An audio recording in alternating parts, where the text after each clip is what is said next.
students, இப்போ நம்ம mensuration chapterல example 7.27 பார்க்க போறோம்ப்பா. ஸோ இந்த கொஷினில் என்ன சொல்லிட்டாங்கன்னா ஒரு ஃபனல் கன்சிடர் பண்ண சொல்லிட்டாங்கப்பா. ஸோ ஒரு ஃபனல்னாவே எப்படி இருக்கும், மேலே ஒரு ஃப்ரெஸ்டம் ஆஃப் அ கோன் இருக்கும், கீழே வந்து ஒரு சிலிண்டர் அட்டாச் ஆகிருக்கும். புரிஞ்சுதாப்பா? இந்த ஃப்ரெஸ்டம் ஆஃப் அ கோனுக்கு ஒரு சிலிண்டர் அட்டாச் ஆகிருக்கும். ஸோ ஒரு ஃபனல் பார்க்கறதுக்கு இப்படி தான் இருக்கும். சரியா? இப்போ என்ன சொல்லிட்டாங்கன்னா இந்த கொஷினில் இந்த ஃபனலில் இந்த கீழே சிலிண்டர் பார்ட் அட்டாச் ஆகிருக்கா இல்லையா, இந்த சிலிண்டர் பார்ட்டுக்குரிய ஹைட், இந்த சிலிண்டருக்குரிய ஹைட் வந்து 12 சென்டிமீட்டர்னு சொல்லிட்டாங்க. ஸோ அப்போ இங்கேருந்து இங்கே வரைக்கும் உள்ள டிஸ்டன்ஸ் என்னது 12 சென்டிமீட்டர் அப்படி சொல்லிட்டாங்க. சரியா? நெக்ஸ்ட் இந்த டோட்டல் ஃபனலுக்குரிய ஹைட் என்ன சொல்லிட்டாங்கன்னா 20 சென்டிமீட்டர் சொல்லிட்டாங்க. ஸோ அப்போ இங்கேருந்து இங்கே வரைக்கும் உள்ள டிஸ்டன்ஸ் வந்து 20 சென்டிமீட்டர் அப்படி சொல்லிட்டாங்க. புரிஞ்சுதாப்பா? ஸோ இந்த டோட்டல் ஃபனலுக்குரிய ஹைட் வந்து 20 சென்டிமீட்டர், இந்த சிலிண்டருக்குரிய ஹைட் வந்து 12 சென்டிமீட்டர். சரி, இப்போ நம்ம என்ன பண்ணலாம் அப்படின்னா இந்த டோட்டல் ஃபனலுக்குரிய ஹைட் நம்ம ஹெச்னு கன்சிடர் பண்ணிப்போம். சரியா?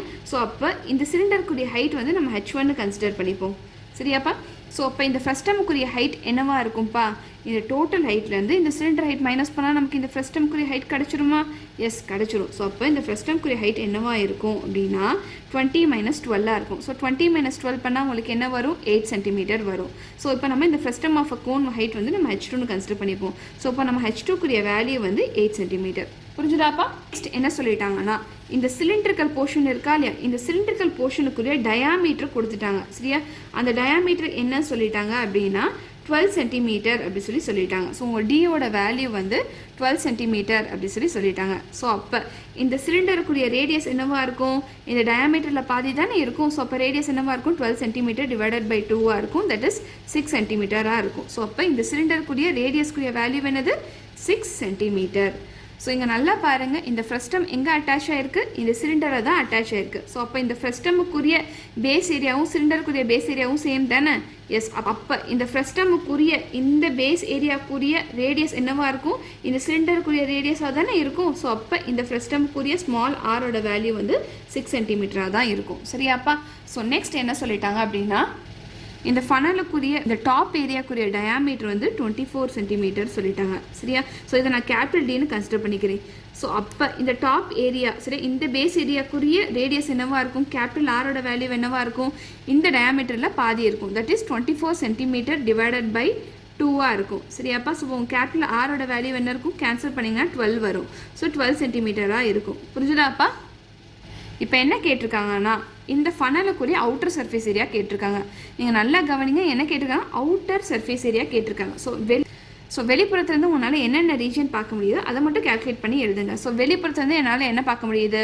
இந்த ஃப்ரெஸ்டமுக்குரிய கர்வ்டு சர்ஃபேஸ் ஏரியா பார்க்க முடியுது. அதே மாதிரி இந்த சிலிண்டருக்குரிய கர்வ்டு சர்ஃபேஸ் ஏரியா பார்க்க முடியுது. ஸோ இந்த 2 சர்ஃபேஸ் ஏரியா மட்டும் தான் என்னால் பார்க்க முடியுது. நான் உள்ளே எட்டி பார்க்கக்கூடாது. ஏன் அப்படின்னா இங்கே அவுட்டர் சர்ஃபேஸ் ஏரியா மட்டும்தான் கேட்டிருக்காங்க. சரியாப்பா? ஸோ வெளிப்புறத்தில் இருக்க ரீஜனை மட்டும்தான் நீங்கள் கேல்குலேட் பண்ணணும். சரியா? உள்ளே எட்டி பார்த்துட்டு அதுக்குரிய கர்வ்டு சர்ஃபேஸ் ஏரியாலாம் கேல்குலேட் பண்ணி வச்சிடாதீங்க, அது தப்பு. ஏன்னா கொஷின்லேயே அவுட்டர் சர்ஃபேஸ் ஏரியான்னு சொல்லிட்டாங்க. ஸோ வெளிப்புறத்துலேருந்து உங்கள் பார்க்கக்கூடிய ரீஜன் மட்டும் நீங்கள் கேல்குலேட் பண்ணுங்கள். அவுட்டர் சர்ஃபேஸ் ஏரியாக்குரிய வேல்யூ என்னது? Curved surface area of frustum plus curved surface area of cylinder. புரிஞ்சுதாப்பா?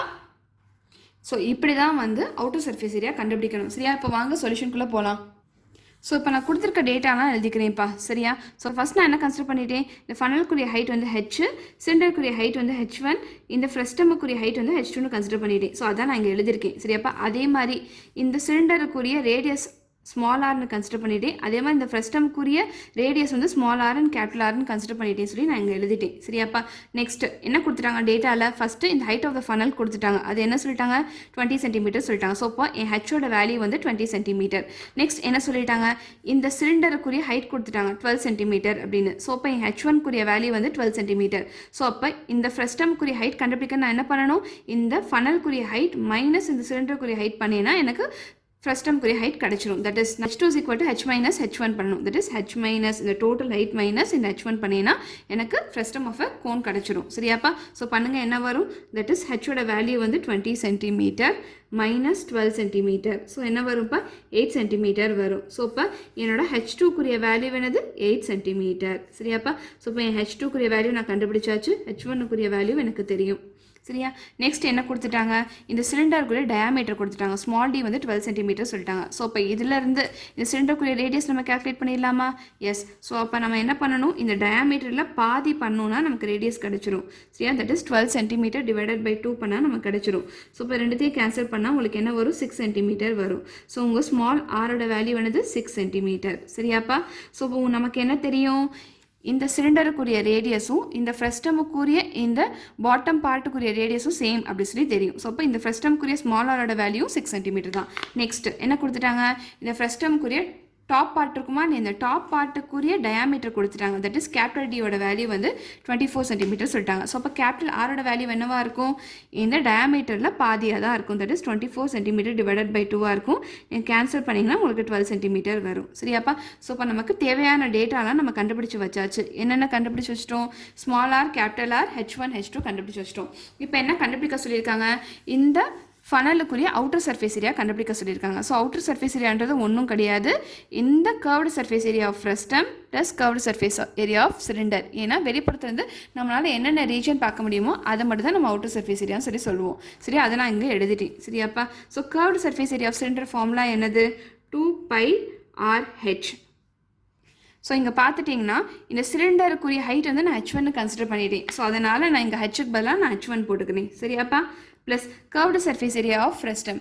So curved surface area of ஃப்ரெஸ்டம்க்குரிய ஃபார்முலா என்னது, π into R plus R into L. சரியா? ஸோ இப்போ நமக்கு தெரிஞ்ச வேல்யூஸ்லாம் இங்கே சப்ஸ்டியூட் பண்ணி நம்ம கண்டுபிடிச்சிடலாமா? எஸ், கண்டுபிடிச்சிடலாம். ஸோ இங்கே நல்லா பாருங்கள், நமக்கு என்னென்ன தெரியும், H1 தெரியும், H2 தெரியும், R தெரியும், கேபிட்டல் R தெரியும். ஸோ இங்கே நமக்கு தேவையானது என்னது, ஸ்மால் எல் தேவைப்படுது, தட் இஸ் ஸ்லாண்ட் ஹைட் தேவைப்படுது. ஸோ இந்த ஃப்ரெஸ்டமுக்குரிய ஸ்லாண்ட் ஹைட் தேவைப்படுது. இதுதான் நம்ம ஸ்லாண்ட் ஹைட் சொல்லுவோம். சரியா? இந்த ஸ்லாண்ட் ஹைட் தேவைப்படுது. சரியா? ஸோ இந்த ஸ்லாண்ட் ஹைட் கண்டுபிடிக்கிறதுக்கு நமக்கு ஃபார்முலா இருக்குது. அது என்னதுப்பா, L is equal to root of capital R minus small R square plus H2 square. So H2ன்றது ஒன்றும் கிடையாது, இந்த ஃப்ரெஸ்டமுக்குரிய ஹைட் தான் H2. சரி, அதான் நான் எழுதியிருக்கேன் H2 அப்படி சொல்லி. இப்போ நம்ம தெரிஞ்ச வேல்யூலாம் நம்ம சப்ஸ்டியூட் பண்ணலாம்ப்பா. ஆரோட வேல்யூ என்னது 12 சென்டிமீட்டர், கேபிட்டல் ஆரோட வேல்யூ மைனஸ் ஸ்மால் ஆரோட வேல்யூ என்னது 6 சென்டிமீட்டர் சப்ஸ்டியூட் பண்ணிட்டேன். ஹோல் ஸ்கொயர் ப்ளஸ் H2க்குரிய வேல்யூ என்னதுப்பா 8 சென்டிமீட்டர். சரி, அதுவும் சப்ஸ்டியூட் பண்ணிட்டு ஸ்கொயர் போட்டுட்டேன். ஸோ இது ரெண்டுத்தையும் சப்ராக்ட் பண்ணிங்கன்னா உங்களுக்கு 6 வரும். So 6 centimetre square. இங்கே என்ன இருக்குது, 8 சென்டிமீட்டர் ஸ்கொயர் அப்படியே போட்டுக்கோங்க. ஸோ 6 சென்டிமீட்டர் ஸ்கொயர் பண்ணால் உங்களுக்கு என்ன வரும், 36. 6 ஸ்கொயர் பண்ணால் 36, சென்டிமீட்டர் ஸ்கொயர் பண்ணால் centimetre square. So 8 centimetre square பண்ணுங்கள், என்ன வரும், 8 ஸ்கொயர் பண்ணிங்கன்னா 64, சென்டிமீட்டர் ஸ்கொயர் பண்ணிங்கன்னா சென்டிமீட்டர் ஸ்கொயர். ஸோ அப்போ இது ரெண்டுத்தையும் நீங்கள் ஆட் பண்ணால் என்ன வரும், 100 வரும். இப்போ 36 + 64 வந்து 100 வரும். ஸோ சென்டிமீட்டர் ஸ்கொயர் போட்டுக்கோங்க. ஸோ இப்போ உங்கள் எல்லோட வேல்யூ என்ன, root of 100 centimetre square. So இப்போ இது ரூட் எடுங்க, என்ன வரும், 100 ரூட் எடுத்திங்கன்னா 10 வரும்ப்பா. சென்டிமீட்டர் ஸ்கொயர் ரூட் எடுத்திங்கன்னா சென்டிமீட்டர் வரும். ஸோ உங்கள் எல்லோட வேல்யூ வந்து 10 சென்டிமீட்டர். ஸோ இப்போ நமக்கு வந்து எல்லோட வேல்யூ தெரிஞ்சிருச்சு. கேபிட்டல் ஆர், ஸ்மால் ஆர், H1க்குரிய வேல்யூ தெரியும். ஸோ இந்த ஃபார்முலாவில் போய் சப்ஸ்டியூட் பண்ணுவோமா? ஸோ நமக்கு தெரிஞ்ச வேல்யூலாம் இந்த ஃபார்முலாவில் போய் சப்ஸ்டியூட் பண்ணுவோம்ப்பா. என்ன வருதுன்னு சொல்லி பாருங்கள். ஸோ என்ன வரும், 2 இன்ட்டு பையோட வேல்யூ என்னது 22/7 இன்ட்டு ஆரோட வேல்யூ என்னது, ஸ்மால் ஆரோட வேல்யூ 6 சென்டிமீட்டர் இன்ட்டு H1க்குரிய வேல்யூ என்னது 12 சென்டிமீட்டர் ப்ளஸ் இந்த பையோட வேல்யூ என்னது 22/7 into R plus R. R capital ஆர்க்குரிய வேல்யூ 12 சென்டிமீட்டர் ப்ளஸ் ஸ்மால் ஆர்க்குரிய வேல்யூ 6 சென்டிமீட்டர் இன்ட்டு எல். எல்க்குரிய வேல்யூ வந்து 10 சென்டிமீட்டர். ஸோ இப்போ நீங்கள் சால்வ் பண்ணுங்கள், என்ன வரும், நம்ம இங்கே கேன்சல் பண்ண முடியுமா, நோ கேன்சல் பண்ண முடியாது. ஸோ இங்கே கேன்சல் பண்ண முடியுமான்னு பாருங்கள். ஃபஸ்ட்டு நம்ம இதை ஆட் பண்ணிப்போம். ஸோ இது ரெண்டுத்தையும் நீங்கள் ஆட் பண்ணிங்க அப்படின்னா உங்களுக்கு 18 வரும்ப்பா. 12 + 6 18 சென்டிமீட்டர் வரும் இன்ட்டு 10 சென்டிமீட்டர். ஸோ இங்கே நல்லா பாருங்கள், இந்த ரெண்டு டேர்மில் நம்ம என்ன காமனாக எடுக்கலாம், நம்ம 22/7 காமனாக எடுத்துடலாமா? எஸ், எடுத்துருங்க. ஸோ மிச்ச டேர்ம்ஸ்லாம் போட்டுக்கோங்க, அப்போ உங்களுக்கு சிம்பிளிஃபை பண்ண ஈஸியாக இருக்கும். ஸோ மிச்சம் என்ன இருக்குது, 2 × 6 சென்டிமீட்டர் இன்ட்டு 12 சென்டிமீட்டர் இருக்குது ப்ளஸ் இங்கே என்ன இருக்குது, 18 சென்டிமீட்டர் இன்ட்டு 10 சென்டிமீட்டர் இருக்குது. ஸோ இப்போ இதை மல்டிப்ளை பண்ணுங்கள், என்ன வரும், 6 × 2 வந்து 12, 12 × 2 வந்து 144. நெக்ஸ்ட் சென்டிமீட்டர் இன்ட்டு சென்டிமீட்டர் பண்ணிங்கன்னா சென்டிமீட்டர் ஸ்கொயர் ப்ளஸ் 18 × 10 பண்ணிங்கன்னா 180, சென்டிமீட்டர் இன்ட்டு சென்டிமீட்டர் பண்ணிங்கன்னா சென்டிமீட்டர் ஸ்கொயர். ஸோ இது ரெண்டுத்தையும் ஆட் பண்ணுங்கள், என்ன வரும், 24 வரும்ப்பா. இந்த சென்டிமீட்டர் ஸ்கொயர் அப்படியே போட்டுக்கோங்க. சரி, இப்போ நீங்கள் கேன்சல் பண்ண முடியுமா சொல்லி பாருங்கள். நோ, பண்ண முடியாது. ஸோ மல்டிப்ளை பண்ணிக்கோங்க. ஸோ 22 into 324 மல்டிப்ளை பண்ணிங்க அப்படின்னா உங்களுக்கு 7128 வரும்ப்பா. இது சென்டிமீட்டர் ஸ்கொயர் அப்படியே போட்டுக்கோங்க. டிவைடட் பை 7 இருக்குது. ஸோ அதை நீங்கள் டிவைட் பண்ணிங்க உங்களுக்கு என்ன வரும் அப்படின்னா 1018.28 வரும். இது சென்டிமீட்டர் ஸ்கொயர் அப்படியே போட்டுக்கோங்க. ஸோ உங்கள் அவுட்டர் சர்ஃபேஸ் ஏரியா ஆஃப் ஃபனல்குரிய வேல்யூ இதுதான்ப்பா. தட் இஸ் இந்த போர்ஷன் ப்ளஸ் இந்த போர்ஷனுக்குரிய வேல்யூ என்னது 1018.28 centimetre square. So, therefore outer surface area of funnel is 1018.28 centimeter square.